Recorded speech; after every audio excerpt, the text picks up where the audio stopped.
16 Agustus 2020, saya rasa menjadi waktu yang tepat untuk melakukan pendakian di Gunung Lawu. Ya, tepatnya 1 hari sebelum kemerdekaan Republik Indonesia. Karena terbatasnya pendakian di Gunung Lawu, prepare pun kami lakukan jam 8. Pendakian kali ini saya ditemani 4 orang. Ada Joni, Suranto, Cecep, dan satu lagi Wida.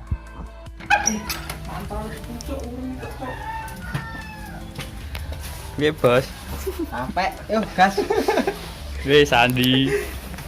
Tambahanmu aku ketok ya. Oh iya, aku bocah iki. Kaget ya aku.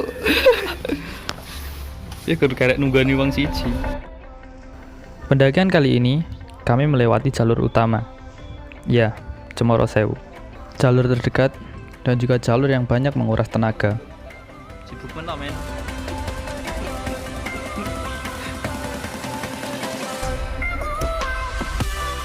Jam setengah 9 saya menyuruh Joni untuk segera menyelesaikan prepare-nya karena kita akan langsung menuju ke base camp Cemoro Sewu.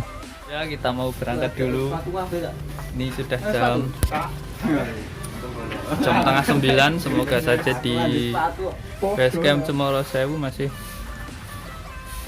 kota masih banyak. Ya Rasden. Yuk. Gas cabut. Oke guys, ketemu di base camp. Karena base camp Cemoro Sewu membatasi jumlah pendaki, jam setengah 9 pun kami langsung bergegas menuju ke base camp Cemoro Sewu. Ini adalah pengalaman pertama bagi saya mendaki pada tanggal 16 sampai 17 Agustus. Ya, tak lain hanya ingin mengerti bagaimana antusias para pendaki dalam menyambut kemerdekaan Republik Indonesia.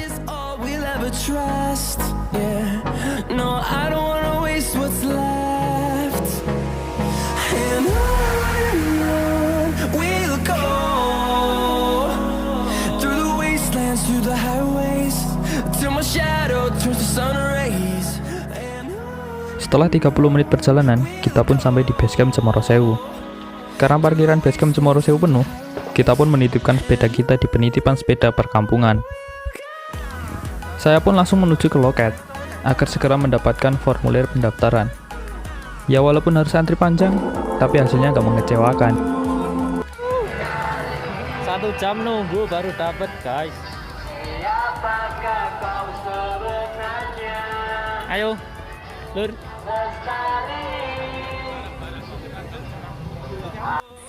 Dan itu teman-teman sudah meninggal. Kok meninggal toh? Sudah duluan.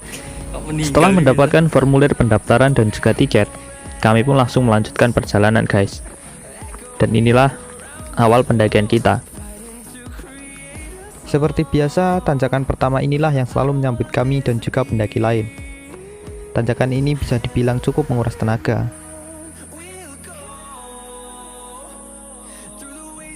Karena jarak base camp ke pos 1 tidak begitu jauh, dengan perlahan kami pun melanjutkan perjalanan menuju ke pos 1.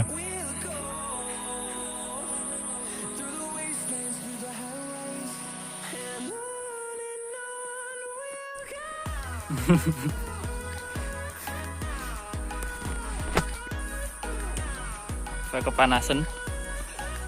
Mas Suranto nggak tahan guys. Jaketnya dilepas dulu.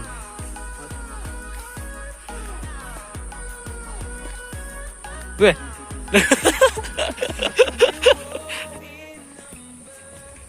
Sebenarnya saya sendiri tidak tahu apakah saya masih bisa sampai di puncak Argodumilah setelah 1 tahun lamanya tidak menginjakkan kaki di gunung. Ditambah adanya pandemi seperti ini. Sebenarnya saya sendiri tidak terbiasa mendaki menggunakan masker. Dan ini juga pertama kalinya bagi saya mendaki dengan registrasi dan protokol serumit ini. Ya mau bagaimana lagi, ini akan menjadi kebiasaan baru bagi saya dan juga pendaki lain.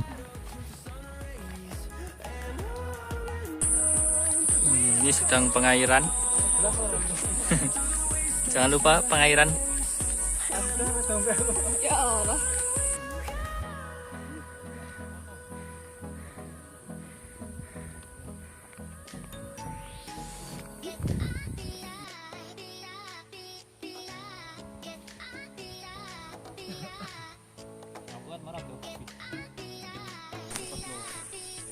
istirahat yang kedua. Ini kesel. Kok Masa? Sur, kesel sur.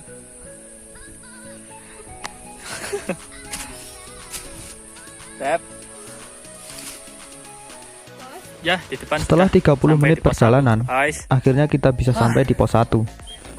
Di pos 1 ini ada warung kecil yang selalu menyediakan kebutuhan logistik para pendaki.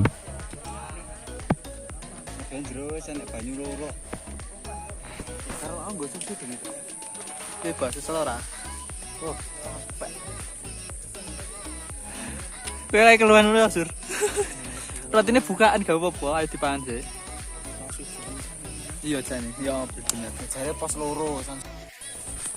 Semua yang saya penasaran dari awal terjawab di sini. Ya, ketika kami melanjutkan perjalanan dari pos 1 menuju ke pos 2.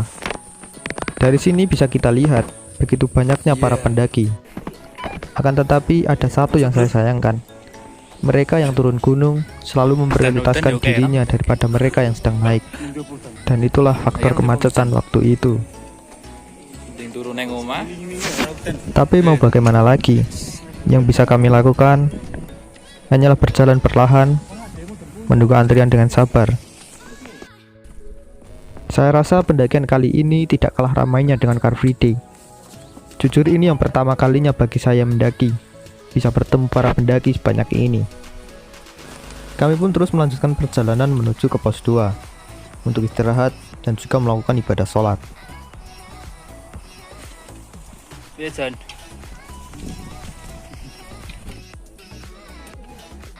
Putihnya ada.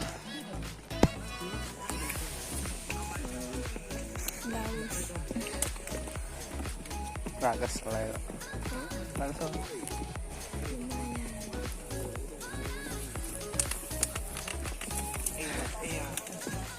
Yang pas loro tak ada. Setelah istirahat sejenak, kami melanjutkan perjalanan menuju ke pos 2. Dari sini menuju ke pos 2 sudah tidak terlalu jauh lagi.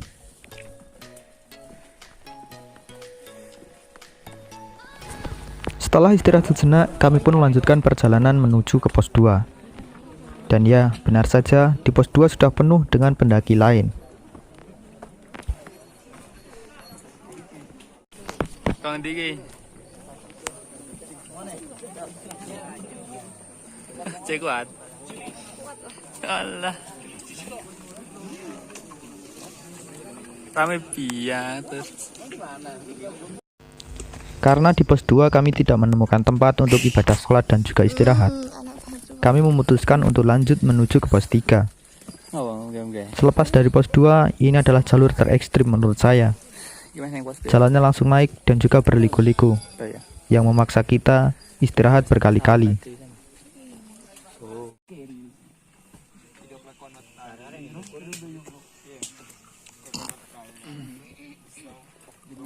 Setelah melakukan sholat dan juga istirahat di pos 3, kami pun melanjutkan perjalanan menuju ke pos 4. Ke pos 4.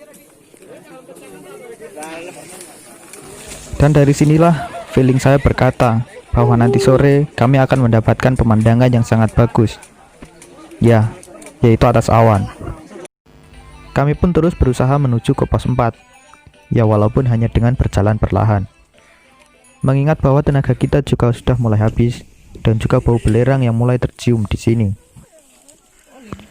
Hanya satu yang memotivasi kami terus berjalan. Ya, negeri atas awan.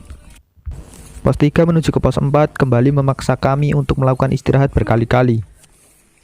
Ya, mendaki menurut saya tidak perlu memaksakan diri. Jika lelah ya istirahatlah. Dan jika kuat silahkan dilanjutkan. Bagi saya puncak itu hanya bonus, yang terpenting pulang dengan selamat.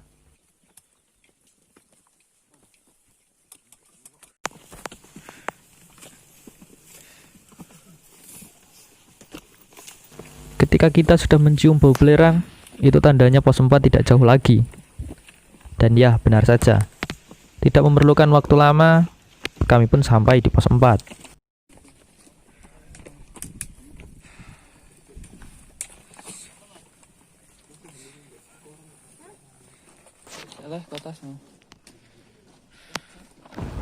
Di pos 4 kami pun melakukan istirahat sejenak. kemudian melanjutkan perjalanan menuju ke pos 5. Mengingat bahwa trek pos 4 menuju ke pos 5 ini adalah trek terdekat. Dan tujuan kami di pos 5 yaitu untuk makan. Karena dari start di base camp sampai pos 4 kami tidak makan nasi sedikit pun. Biasanya kami memasak mie instan di perjalanan. Tapi beda dengan kali ini. Ya, tidak ada tempat untuk melakukan itu semua.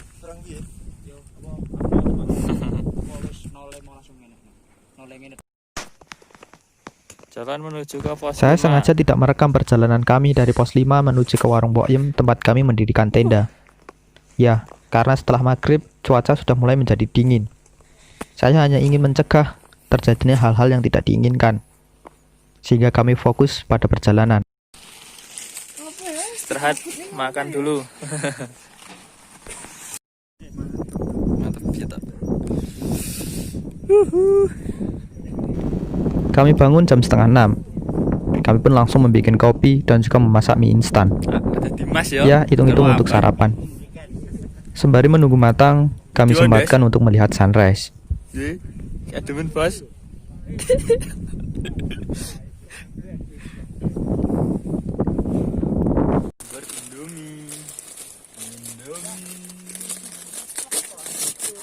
Ini berapa? 04.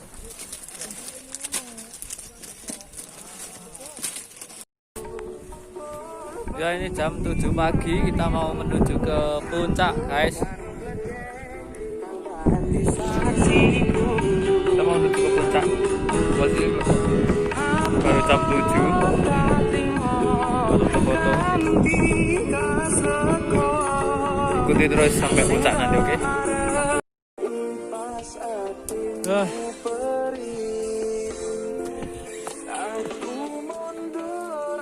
Jadi John. Jam 7 kami bergegas menuju ke puncak. Dalam pikiran saya, siapa tahu di puncak belum begitu ramai.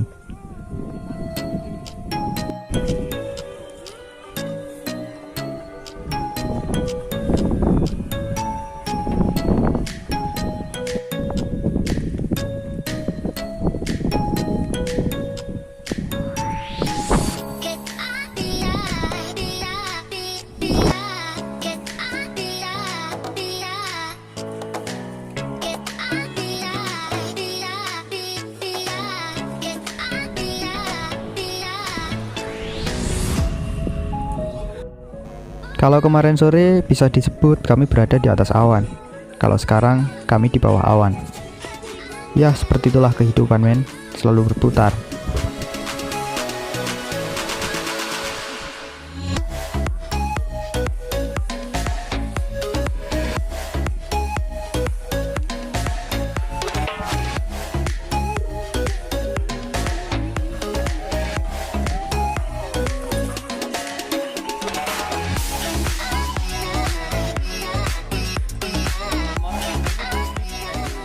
Tidak memerlukan waktu yang lama, akhirnya kita bisa sampai di puncak Gunung Lawu, guys. Disinilah titik para pendaki berkumpul. Dan kita bisa melihat betapa ramainya puncak Gunung Lawu dipenuhi para pendaki. Sebenarnya saya ingin mengajak teman-teman foto bersama di sini. Tapi tidak mungkin rasanya mengantri di antara ratusan pendaki. Oleh karena itu, saya langsung mengajak teman-teman menuju ke Gerboyo.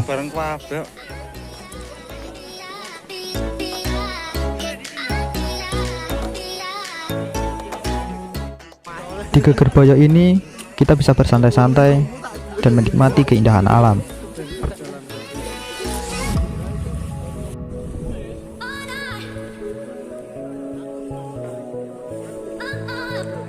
(17 Agustus 2020) kami taklukkan Gunung Lawu. Kami persembahkan kepada negeriku. Dari kami Adventure Trades mengucapkan Happy Anniversary my country. Dirgahayu Republik Indonesia 75.